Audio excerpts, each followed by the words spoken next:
Water weighs 62.4 pounds per cubic foot.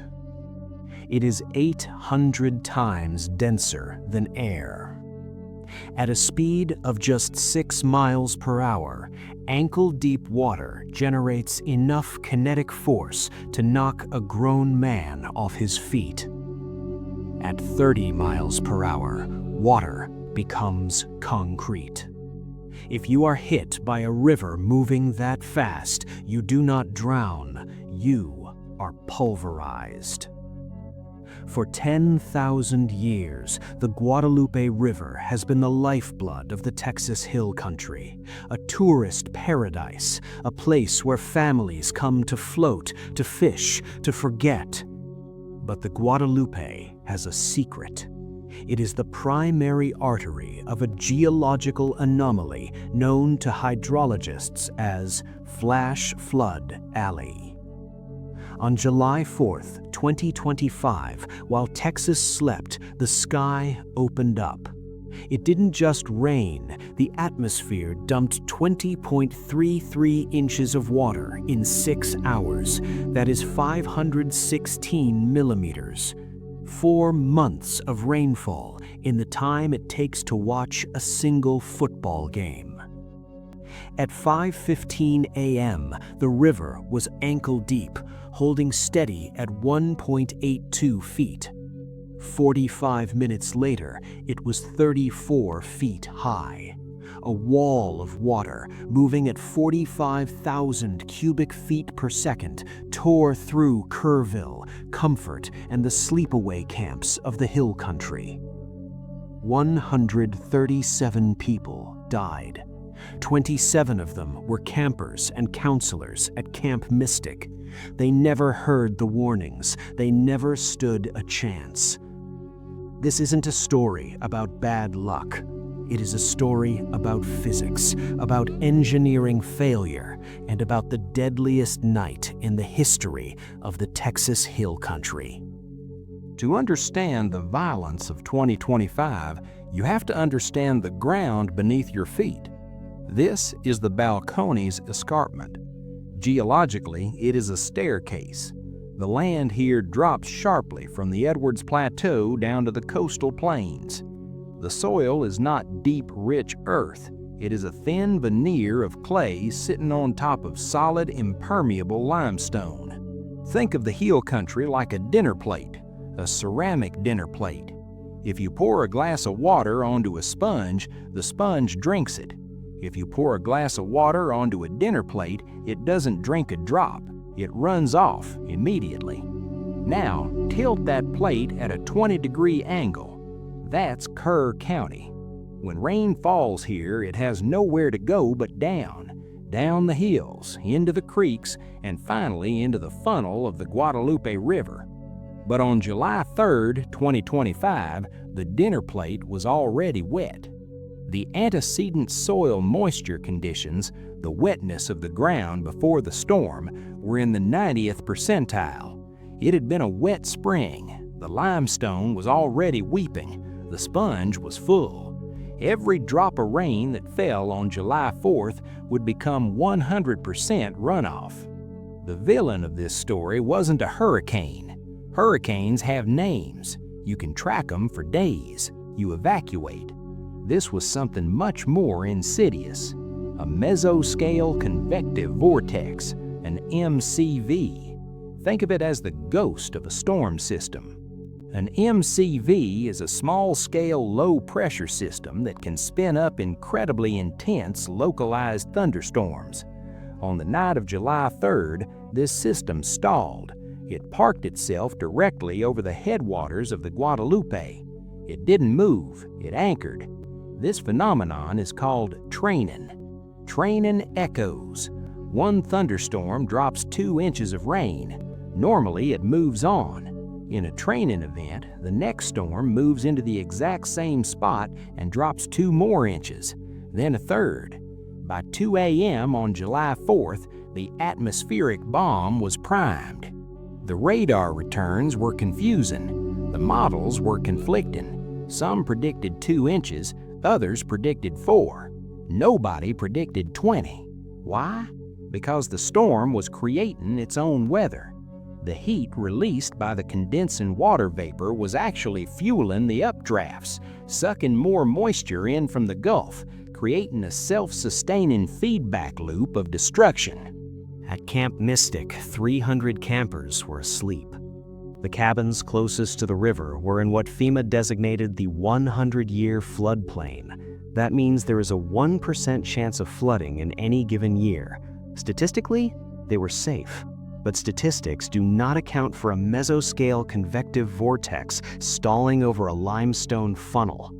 At 3:30 a.m., the sky broke. Residents described the sound not as rain, but as gravel being dumped on their roofs. 3.5 inches of rain fell in 60 minutes. Civil engineering drainage systems are designed to handle at most 2 inches per hour. The drainage culverts in Kerrville choked instantly.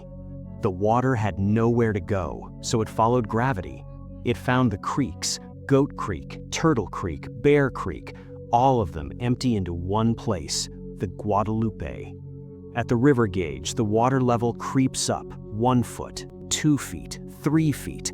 It seems manageable, but upstream at the headwaters, a pulse of water, a kinetic wave was building, a hydraulic jump. Dr. Reynolds quoted, "A hydraulic jump is a phenomenon usually seen in spillways of dams. It creates a standing wave, a vertical wall of turbulent water. The friction of the riverbed slows the bottom water, but the top water keeps moving fast, piling up on itself. It creates a rolling front, a bulldozer made of liquid."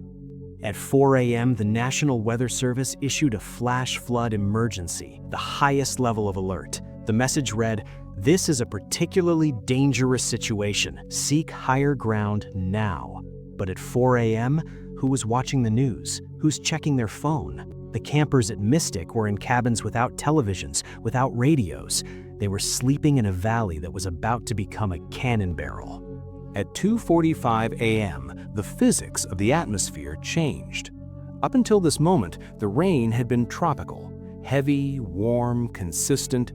But at 2:45, the mesoscale convective vortex, that ghost spinning over Kerr County, tapped into a layer of dry air at 30,000 feet. When dry air hits a thunderstorm, it acts like gasoline on a bonfire.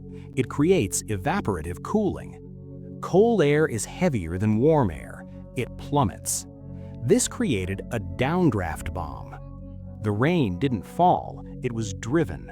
Horizontal sheets of water moving at 60 miles per hour. In meteorological terms, this is called a precip loading event. In human terms, it sounds like being inside a drum set. The first indication that the models were wrong came from a frantic call to the Kerr County Dispatch Center. The time was 2:52 a.m. Dispatcher Brenda Michaels answered a call from a man stranded on Highway 173. The transcript of that call reveals the confusion on the ground. Michaels asks the caller, "Sir, pull over and wait for the visibility to clear. Do not attempt to drive through water." But the caller interrupts her. His voice is recorded as high-pitched, barely audible over the roar of the storm. He screams, "You don't understand. I am pulled over. The water it's coming over the hood. I'm in a Ford F-250. It's up to the windows." That call was logged at 2:52. The elevation of Highway 173 at Verde Creek is 1,640 feet above sea level. The creek bed is 12 feet below the road deck. For water to be touching the windows of a lifted pickup truck, Verde Creek had not just risen, it had exploded. It had risen 18 feet in 20 minutes. 2 miles away, Sheriff's Deputy Jim Miller was patrolling the low water crossings. In his official incident report, Miller described a level of disorientation that veteran officers rarely admit to. Miller writes, "I'm looking at the wipers. They're on max speed, slamming back and forth, but they aren't doing a damn thing. It's just white. The radar on my laptop says green. It says light rain. But I rolled down my window for a second, just a crack, and the noise, it sounded like a jet engine testing on the tarmac. I grabbed the radio. I shouted to dispatch, 'The map is wrong. We are underwater out here.'" Why was the map wrong? Why were the best weather models in the world failing to predict the violence on the ground? Because of beam blockage. The radar station closest to Kerrville is located in New Braunfels, 60 miles to the southeast. The radar beam travels in a straight line. The Earth curves. The hill country rises. By the time the radar beam reached Kerr County, it was scanning at an altitude of 6,000 feet. It was looking over the top of the storm. Below that beam, in the blind zone, the clouds were dropping 5 inches of rain per hour. 5 inches per hour. Let's put that in perspective. Hurricane Harvey, the wettest storm in U.S. history, peaked at 4 inches per hour. This system was beating Harvey by 25%, and it was doing it over rock, not swamp. Inside the National Weather Service office, lead meteorologist Dr. David Chen was the first to spot the anomaly. He was staring at the velocity scan on his monitor, a tool that measures wind direction inside the clouds. Chen later explained in the post-disaster inquiry, "I'm looking at the screen. The colors are flipping. Red, green. That's turbulence. But then I see the V-notch. On a radar screen, a V-notch on the back of a storm is the signature of a divergent flow aloft. It means the updraft is so strong it's literally blocking the wind field. It's like a brick in a stream." Realizing the automated alerts were too slow, Chen grabbed the phone. "I bypassed the system," he said. "I called the Emergency Operations Center directly. I told them, this isn't a flood watch anymore. You need to sound the sirens, now." Narrator. But sirens are designed for tornadoes. They are designed to tell people to take shelter indoors. In a flash flood, indoors is often a death trap, especially if indoors is a single-story cabin at Camp Mystic built 10 feet above the waterline. At 3:30 a.m., the water started to behave strangely. It wasn't just water anymore. As it scoured the limestone hills, it picked up sediment, clay, gravel, rocks. The specific gravity of the fluid increased. Fresh water weighs 62 pounds per cubic foot. This slurry, this liquid sandpaper, weighed nearly 90 pounds per cubic foot. It hit the trees with the force of a landslide. Inside one of the riverside cabins, Counselor Sarah Jenkins was asleep. She was 22 years old, responsible for 12 girls in cabin 4. In her interview with investigators, she recalled waking up not to the sound of thunder, but to a sensory change in the room. "I woke up because of the smell," Sarah said. "That's the weird part. You expect the sound, but it was the smell. It smelled like turned earth, like wet copper and mud. I put my feet on the floor and the rug was wet. I thought, okay, a leak. The roof is leaking. I turned on my flashlight. The water wasn't coming from the ceiling. It was bubbling up through the floorboards, and it was black." Sarah didn't know it yet, but the river wasn't just rising. It was stacking. Debris, massive cypress trees, some 500 years old with root balls the size of minivans, had been ripped from the banks upstream. They floated down to the crossing at Comfort Bridge. They didn't pass under. They got stuck. 1 tree, then 2, then 50. In a matter of minutes, nature had built a dam. Behind that accidental dam, the water pooled, it pressurized, it rose 10 feet in 6 minutes. A ticking time bomb holding back millions of gallons of hyperdense, debris-filled sludge, waiting to burst. And at 3:45 a.m., the bridge gave way. Physics does not negotiate. When the debris dam at Comfort Bridge burst at 3:45 a.m., it released a pulse of water. In hydrology, this is known as a surge wave. Imagine a bathtub. You push the water to one side and it sloshes back. Now imagine that bathtub is a river valley, and the slosh is 40 feet high, moving at 35 miles per hour, carrying 5-ton cypress trees as battering rams. The distance between the broken bridge and Camp Mystic is 4 miles. At normal flow, the water takes 2 hours to make that journey. On the morning of July 4th, It covered that distance in 9 minutes. Let's go inside cabin 4. 3:48 a.m. The cabin is a wood frame structure built on concrete piers, sitting roughly 15 feet from the normal bank of the Guadalupe. Inside, 12 girls aged 12 to 14 are trying to sleep through the loudest thunderstorm of their lives. Counselor Sarah Jenkins is awake. She is sitting on the floor by the door, holding a flashlight. One of the campers, 14-year-old Maya, sits up in her bunk.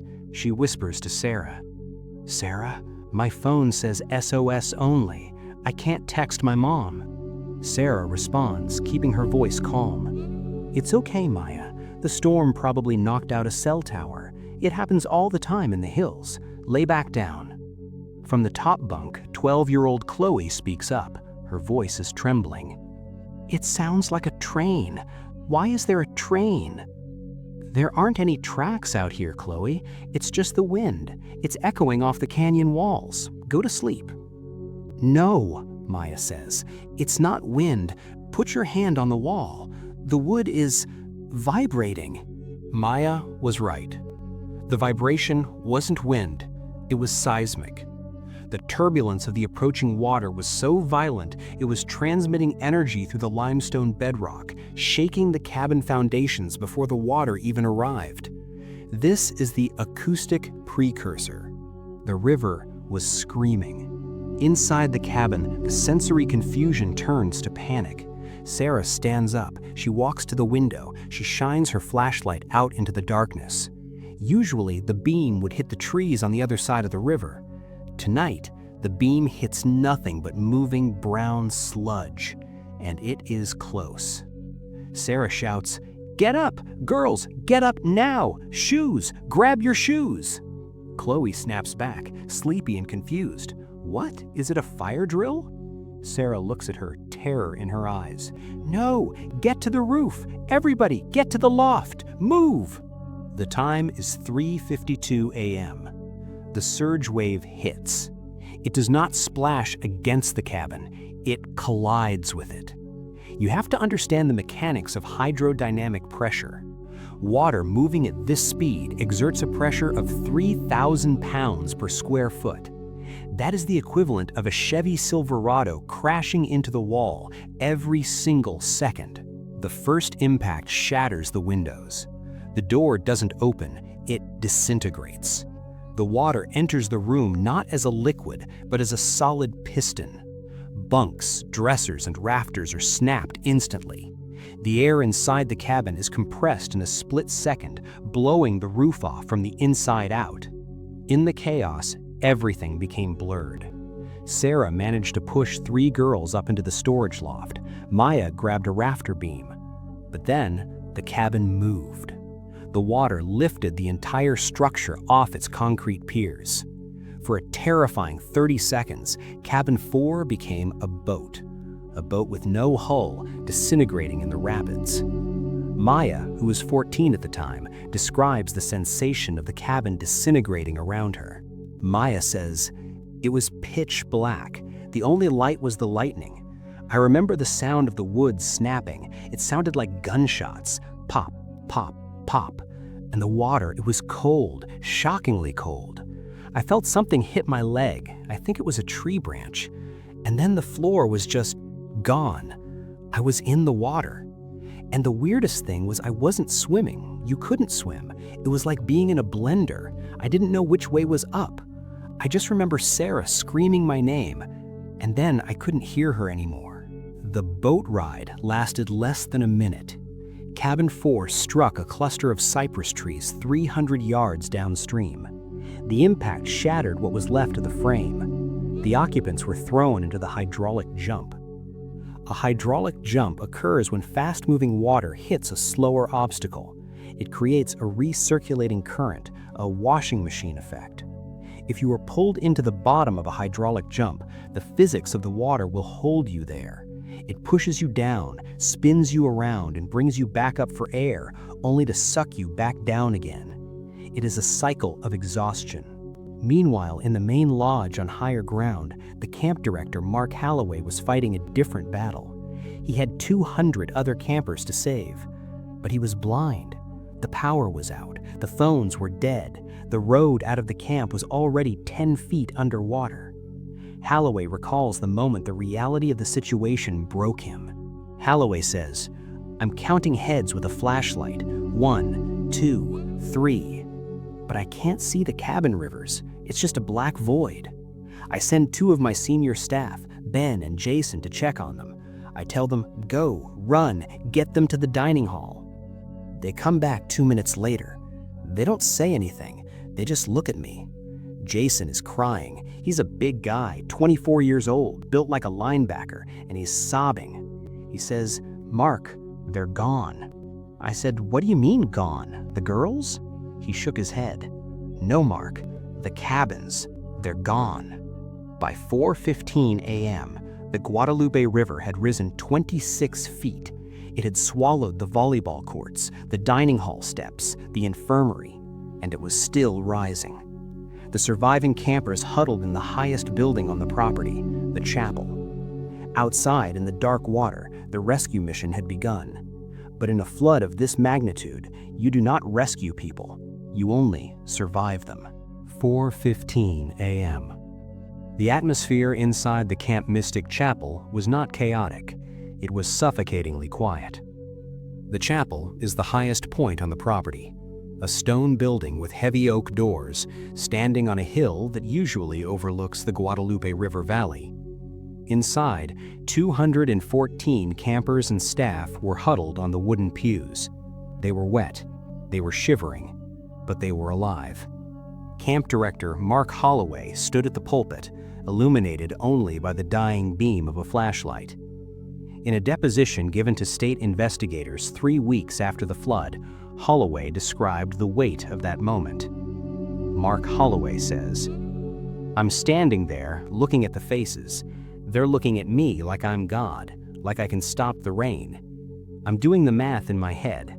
Total census, 241. Head count in the room, 214. 27. The number keeps bouncing around my skull. 27 missing. I look at Ben, my head counselor. He's standing by the door. He's soaking wet. He's holding a length of climbing rope. He looks at me and shakes his head. Just a tiny movement. But I knew exactly what he was saying. He was saying, 'We can't go back out there, Mark. If we go back out there, we die.'" While Mark Holloway was counting heads in the dark, the outside world was finally waking up to the scale of the disaster. 12 miles away, at the Kerrville Fire Department, the tone alarm had been ringing for 45 minutes straight. Swiftwater 1, Swiftwater 2. These are elite units. To be on a Swiftwater team, you don't just need to be a swimmer, you need to be a hydrologist, a mechanic, and a weightlifter. Let's look at the gear. This isn't a pool rescue. You don't wear a swimsuit. You wear a Mustang survival dry suit, Gore-Tex, reinforced knees, neck seals tight enough to bruise. You wear a Force 6 Rescue PFD, personal flotation device with 22 pounds of buoyancy. On your chest, a quick-release harness with a carabiner. On your belt, a cryptic tool called a river knife, blunt tip, serrated edge, designed to cut rope in 1 second if you get tangled underwater. Because in a flood, a rope isn't a lifeline, it's a noose. The radio crackles to life with the voice of the Kerrville fire chief. The chief commands, "Unit 1, Unit 2, launch at Ingrid Bridge, proceed upstream to Camp Mystic. We have reports of structural collapse, multiple victims in the water." The team loads the Zodiac. This isn't a base boat. It's a 14-foot inflatable with a rigid aluminum hull. On the back, a 60-horsepower Mercury outboard engine. But look closer at the engine. There is no propeller. A propeller in a flood is useless. It would shear off on a submerged fence post in 10 seconds. This is a jet drive. It sucks water in through an intake grate and shoots it out the back at high pressure. It allows the boat to run in 3 inches of water. But it has a weakness. Rescue swimmer Mike Davis, a 10-year veteran of the force, explains the mechanical nightmare of that night. Davis says, The problem with a jet drive is cavitation. If you suck up air, you lose thrust. If you suck up leaves, you lose thrust. If you suck up a plastic bag, the engine dies. And tonight, the river is 50% trash. We launch the boat, the current grabs us immediately. The pilot, Miller, guns the throttle. The engine screams, "Wee, roar!" trying to find traction. We aren't driving the boat, we're fighting it. The journey upstream is a nightmare. It is pitch black. The only light comes from the spotlight mounted on Davis's helmet. The beam cuts through the rain, illuminating snapshots of hell. A refrigerator floating by, a propane tank hissing gas, a dead cow caught in a strainer. A strainer. In swiftwater rescue, this is the most terrifying word in the dictionary. A strainer is any obstacle that allows water to pass through but stops solid objects. A fallen tree, a guardrail, a wire fence. If a swimmer hits a strainer, the force of the water pins them against it. Thousands of pounds of pressure. You cannot push off. You cannot swim up. You are held there until you drown, or until the hypothermia stops your heart. Inside the Zodiac, Miller and Davis are screaming to be heard over the roar of the engine and the rain. Miller shouts from the helm, "Watch the starboard side! Debris! Big tree!" Davis, scanning the dark water with his light, yells back, "I see it! Hard left! Hard left!" Miller wrestles with the tiller. "I can't! The current is pushing us into the bank! Brace for impact!" The boat slams into a floating cypress trunk. The impact knocks Davis to the floor of the boat. Water washes over the grunnels. For a second, the engine sputters. Chug, chug. If the engine dies here, they become debris. Miller slams the throttle forward. Vroom! The jet clears. The boat lurches forward. They reach Camp Mystic at 4:35 a.m. Or rather, they reach where Camp Mystic used to be. The landscape has been erased. The lower field, usually a green lawn for archery and soccer, is a turbulent lake. And in the middle of that lake, clinging to the top of a submerged basketball hoop, is a shape. It's a person, a young girl, maybe 13. She's clinging to the metal rim of the backboard. The water is rushing around her waist, threatening to pull her off. Davis spots her first. "Miller, victim, 12 o'clock, basketball hoop." Miller cranks the wheel. "I see her. I'm coming around. The current is ripping through here. I can't hold stationary." Davis prepares the gear. "Get me upstream. I'm going to throw." Davis grabs a throw bag. It's a bag stuffed with 75 feet of floating yellow polypropylene rope. He doesn't just throw it. He coils it. He waits. He calculates the vector. The boat is moving, the water is moving, the girl is stationary. It's like trying to throw a baseball through the window of a passing car. Davis winds up. He yells, "Rope!" He throws. The bag arcs through the rain. The yellow line unspools in the air. It lands perfectly, draping over the girl's shoulder. Davis screams at her, "Grab the rope! Put it over your shoulder! Turn away from the current!" The girl is frozen. Hypothermia has set in. Her hands are claws. She is staring at them, but she isn't moving. She looks at the rope like it's a foreign object. Davis is desperate now. "Honey, you have to grab the rope. We can't come closer. The engine will hit the pole. Grab it!" She blinks. The command cuts through the shock. She releases one hand from the rim. She grabs the rope. "Wrap it!" Davis screams. She wraps it around her forearm. "Pull!" The physics of the retrieval. Miller throttles the boat in reverse, fighting the current, creating a pendulum effect. Davis pulls. He is rowing the rope hand over hand. The girl is pulled off the hoop. She hits the water. Instantly, she disappears. The current drags her under. Davis holds the line. The tension is incredible. The rope is vibrating, cutting into his gloves. He heaves. 1, 2, 3. Her head breaks the surface right next to the boat. He grabs the handle of her life jacket and hauls her over the pontoon. The aftermath in the boat. She lands on the floor of the Zodiac like a wet sack of cement. She is blue, her lips are white. She coughs up river water. She looks up at Davis. Her eyes are wide, black pupils, the 1,000-yard stare. She whispers, barely audible, "My sister." Davis leans closer. "What?" The girl shudders. "My sister, she was holding my hand." Davis looks at the water swirling around the basketball hoop. It is empty. There is nothing but brown water and darkness. He looks back at Miller. Miller doesn't say a word. He just throttles the engine. They turn the boat upstream, toward the chapel. Zooming out, the scale.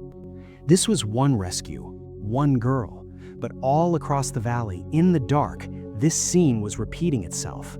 Fathers tying their families to trees with extension cords, teenagers climbing onto roofs that were floating away, and the water was still rising. The crest, the highest point of the flood, was still 2 hours away. Foreboding. If you think the worst is over, you are wrong, because daylight is coming, and daylight reveals things that darkness had the mercy to hide. At 6:42 a.m., the rain stopped. The mesoscale convective vortex, having dumped 20 inches of water in 6 hours, dissipated into a harmless string of clouds moving toward Houston. The sun rose over Kerr County at 6:51. In horror movies, the monster usually disappears when the sun comes up. In a flush flood, the sun does not banish the monster. It illuminates what the monster has done. The Guadalupe River Valley didn't look like Texas anymore. It looked like the surface of a different, hostile planet. Mud. Not just dirt, but a thick, gray paste of limestone silt, sewage, and diesel fuel coating everything in a uniform, monochromatic layer. Trees stripped of their bark 40 feet in the air, markers of where the water line had been. Cars wrapped around telephone poles like aluminum foil. And the silence. The roar of the river was gone, replaced by a wet, dripping stillness. The rescue phase ended at sunrise. The recovery phase began. This is a bureaucratic shift, but for the men and women on the ground, it changes the mission parameters. You are no longer looking for heat signatures. You are no longer shouting names. You are looking for containment fields. Debris piles where the hydrodynamics of the river would naturally deposit a body. Captain James Lewis, a veteran search and rescue coordinator, was in charge of Sector 4, the debris field immediately downstream from Camp Mystic. Captain Lewis says, "People think a flood leaves things wet, but it doesn't just wet things, it shreds them. We were walking through a debris pile that was 20 feet high. It was a mix of cypress trees, mattresses, pieces of drywall, and cars. And the smell, that's what hits you first. It's not just the smell of mud, it's the smell of propane leaking from crushed tanks, the smell of dead livestock, and the smell of wet insulation. We call it disaster potpourri. You never get that scent out of your nose." The search is a grid. A line of 50 volunteers and National Guardsmen walking shoulder to shoulder, probing the mud with 6-foot fiberglass poles. They are looking for soft spots. They are followed by canine units. But even the dogs were confused. The sheer amount of biological material, dead deer, cattle, raccoon, created a sensory overload for the cadaver dogs. The handlers had to recalibrate the animals every hour, using synthetic scent lures to remind them of the specific chemical signature of human decomposition. At 6:15 a.m., near a bend in the river known as Horseshoe Falls, a National Guard private named Gomez stopped walking. He saw a flash of color in the gray mud. Neon pink. It was a Neeker, a Nike Air Max, size 6. Gomez raises his hand, his voice cracking. "Hold the line. Stop, I have a marker here." The line stops. The silence returns. Captain Lewis walks over, stepping carefully over the twisted metal of a roof truss. Lewis whispers to Gomez, "Don't touch it. Is it attached?" Gomez nods, looking away. "Yes, sir. Yeah." Lewis keys his radio, his voice flat. "Command, this is Sector 4. We have a code black. Horseshoe Falls. We need a coroner's wagon." While the bodies were being recovered, another team was arriving. Forensic engineers. Their job was to answer the question, why? Why did the bridges fail? Why did the cabins float? Dr. Ellen Harris, a structural engineer from the University of Texas, stood at the remains of the Comfort Bridge. The bridge had stood for 90 years. It had survived the floods of 1978 and 2002. Today, the center span was gone. Dr. Harris explains the physics of the failure in her final report. Dr. Harris says, "It wasn't the weight of the water that took the bridge down, it was scour. Look at the pylons. They are concrete columns driven into the riverbed. When water moves past a cylinder at 40 miles per hour, it creates a vortex, a whirlpool right at the base of the column. This whirlpool acts like a drill. It excavates the sediment around the footing. We found that the scour holes were 15 feet deep. The bridge didn't break, it simply lost the ground it was standing on. It fell into a hole dug by the water itself." But the most damning evidence wasn't found in the river. It was found on a piece of paper. FEMAR Flood Map Panel number 4H265C. This was the official government document that determined where it was safe to build. It showed the cabins at Camp Mystic were in Zone X, an area of minimal flood hazard. According to the map, those cabins should have been dry. But there was a problem. The map was dated 1988. The data was 37 years old. It was based on rainfall averages from the 1970s. It did not account for the impervious cover added in the last 3 decades, the parking lots, the driveways, the Walmart roofs that had paved over the sponge of the hill country. Civil engineer Robert Vance, who testified at the state hearing, exposed the lethality of this error. Vance says, "We were navigating with a map of a world that no longer exists. You pave over 1,000 acres of ranch land, you change the hydrology. We told the county that the maps were obsolete. We told them that the 100-year flood line was moving. But updating flood maps costs money. It lowers property values. Nobody wants to hear that their safe investment is actually sitting in the barrel of a gun. So nobody updated the maps. Those girls weren't sleeping in a safe zone, they were sleeping in a death trap that we had labeled safe with a government stamp." By noon, the death toll had risen to 84. The temporary morgue at the Kerrville High School gymnasium was full. Refrigerated trucks were brought in from San Antonio. Inside the gym, families waited.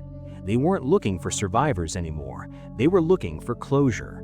They held Ziploc bags containing toothbrushes, hairbrushes, anything with DNA on it to help the medical examiners identify the victims who had been stripped of their clothes and their features by the violence of the water. Mark Holloway, the camp director, sat on the steps of the ruined dining hall. He was watching the river recede. He held a clipboard with the roster. There were 27 names that he could not check off. A firefighter sat down next to him. He handed Mark a cup of coffee. The firefighter speaks softly. "Mr. Holloway, we found the last one, down by the cypress grove." Holloway doesn't look up. He stares at the mud. "Which one? Which one is it?" The firefighter hesitates. "It's Maya. We found her high up, in the branches." Maya, the girl who heard the train. The girl who knew the river was screaming before anyone else. She was found 20 feet off the ground, tangled in the canopy of an old oak tree.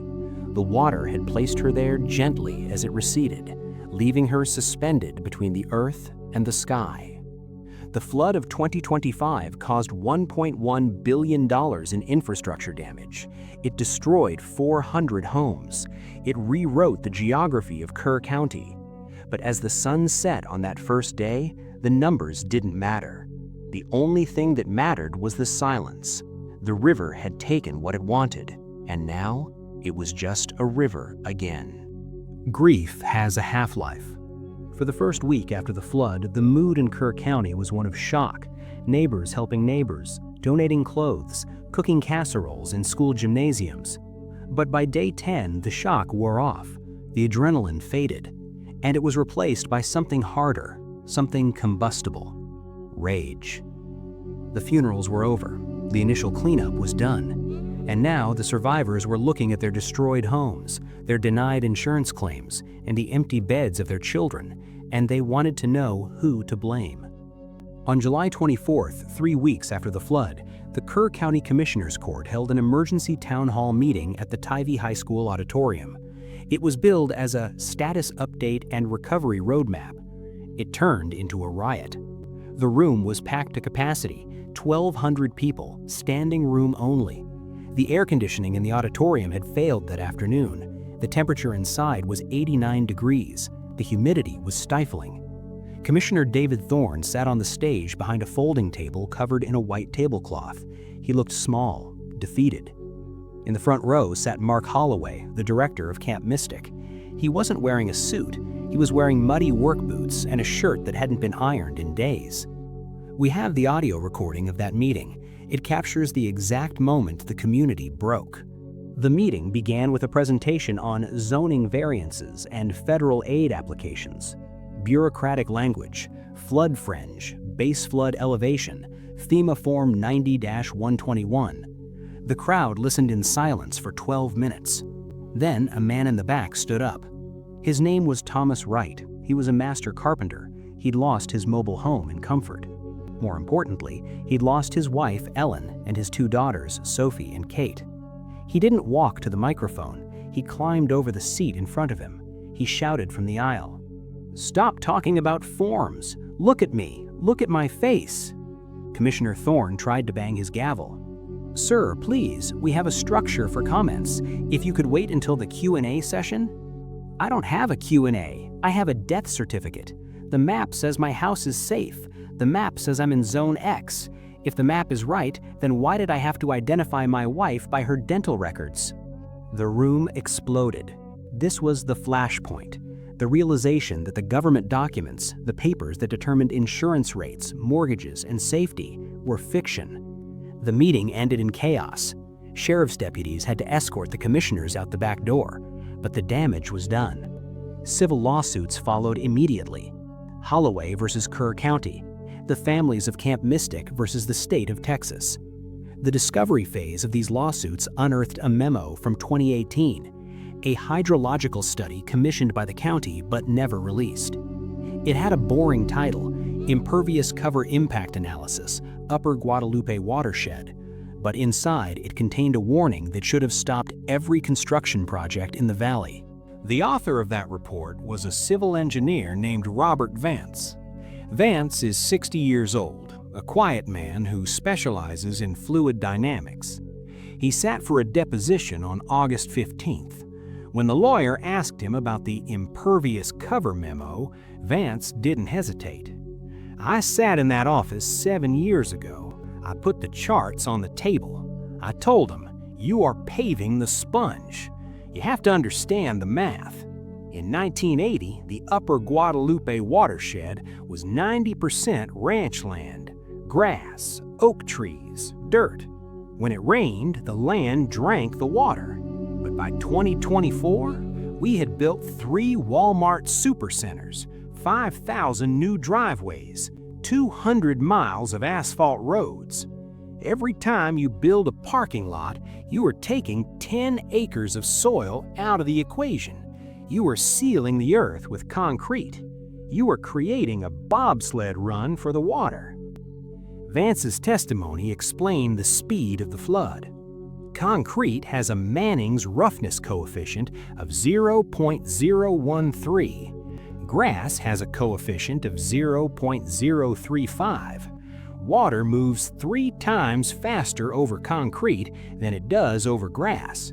The water didn't just accumulate, it accelerated. By the time the runoff hit the river, it was moving with the kinetic energy of a freight train. Vance continues his deposition.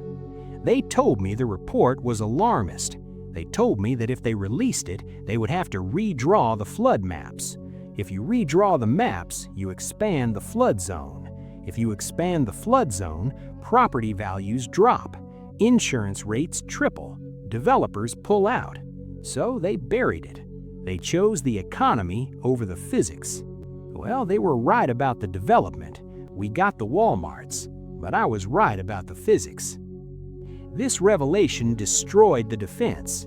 The Zone X designation, the safety rating that Camp Mystic relied on, was based on rainfall data from the 1970s. It assumed a climate that no longer existed. It assumed a landscape that had been paved over. The campers weren't sleeping in a safe zone. They were sleeping in a high-velocity drainage ditch that had been labeled safe with a government stamp. The settlements were massive. The state and county agreed to pay undisclosed sums to the families, but the checks didn't fix the geography. The river was still there, the pavement was still there, and the next storm was coming. This led to the most radical decision in the history of Texas civil engineering. If they couldn't move the people, they would have to change the river. September 2025, the Army Corps of Engineers arrived in Kerrville. Their orders were clear: Project Iron Gate. The goal was not to restore the river. The goal was to weaponize it against itself, to turn the Guadalupe River into a machine that could process water faster than the sky could dump it. They didn't just widen the river, they armored it. Along the banks of Camp Mystic, where the cabins once stood, the excavators began to dig. They installed gabion baskets. These are not simple walls. They are steel cages, 6 feet by 6 feet, filled with crushed granite rocks. They are stacked 30 feet high, like a fortress wall. Why rocks and cages? Because a solid concrete wall will crack under hydrostatic pressure. A gabion wall is permeable. It lets water seep through, relieving the pressure, but it holds the earth back. It is a flexible shield. But the real work was underground. They installed subsurface drainage galleries. Imagine a pipe. Now imagine a pipe you can drive a bus through. These concrete culverts, 10 feet in diameter, were buried under the main roads of Kerrville. They act as a secondary river, hidden beneath the asphalt. When the storm drains overflow, the water drops into these galleries and is shot downstream at 50 miles per hour, bypassing the town entirely. And finally, they gave the river a brain. Dr. Alan Reynolds, the hydrologist, returned to lead the Sentinel program. He stands on the bank of the river, pointing to a small solar-powered tower that looks like a cell phone mast. Dr. Reynolds explains, "This is a stream gauge, but it's not the old kind with a bobber. This is radar.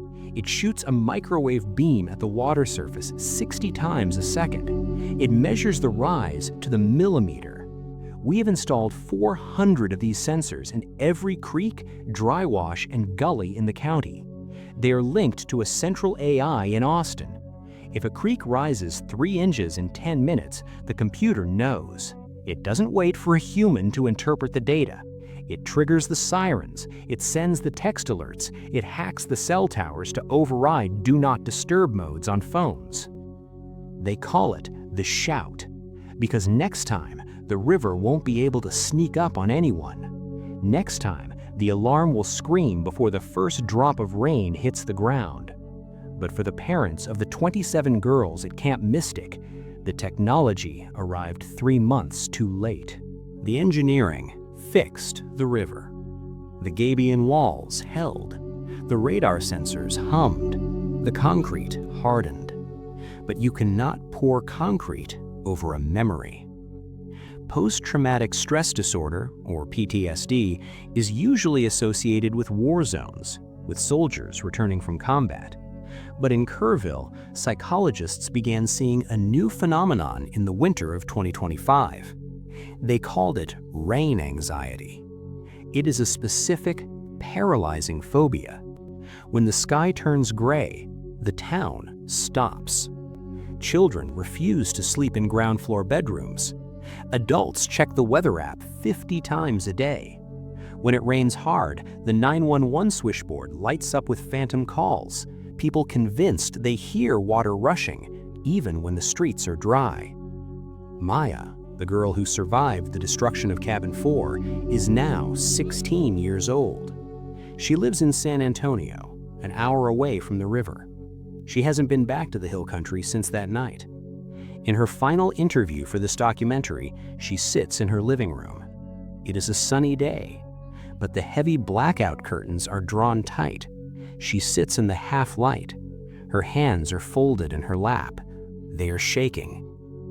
Maya speaks, her voice barely a whisper. "I can't take showers anymore. I have to take baths. The sound of the shower, the hitting noise against the tile, it sounds like the roof. It sounds like the gravel hitting the roof of the cabin. I dream about it every night. In the dream, I'm back in the cabin. Sarah's there, Chloe's there, and the water is coming. But in the dream, I have the rope. I have the rescue line from the boat, and I'm trying to throw it to them. I throw it to Chloe, she catches it. But when I pull, the rope turns into water. It just dissolves in my hands. And I realize, you can't save them. You can never save them." Maya's dream touches on a fundamental truth that the engineers don't like to talk about. We can build walls, we can dredge channels, we can install radar, but we cannot negotiate with the atmosphere. The climate models for 2030 and beyond are clear. The atmosphere is getting hotter. Hotter air holds more moisture. Specific humidity increases by 7% for every degree Celsius of warming. That means the fuel tank for the next storm is getting bigger. The flood of 2025 was classified as a 500-year event. Statistically, that means it has a 0.2% chance of happening in any given year. But with the new climate baseline, that probability has shifted. Hydrologists now estimate it is a 50-year event. The dice are loaded. Let's go back to Camp Mystic. Today, the camp has been rebuilt, but it's different. The cabins are gone from the riverbank. That area is now a park, a green space. It is called the Memorial Garden. There are 27 cypress trees planted in a circle, one for each life lost. In the center, there is a stone monument. It records the height of the water, July 4th, 2025, 34.2 feet. It is a beautiful day. The sun is shining. The Guadalupe River is flowing past at a lazy 200 cubic feet per second. It is emerald green, clear, inviting. Tourists are swimming. Children are laughing. They are floating on black inner tubes, drifting over exactly the spot where Cabin 4 once stood. They float over the ghosts. They don't see the violence. They only see the water. And that is the seduction of the river. It forgives itself instantly. It washes away the evidence of its own rage. But the rock remembers. The limestone canyons of Texas were carved by this violence over millions of years. The flood wasn't an accident. It wasn't a mistake. It was the river doing what the river has always done. We just got in the way. Water weighs 62.4 pounds per cubic foot. It is patient. It is heavy. And it is waiting.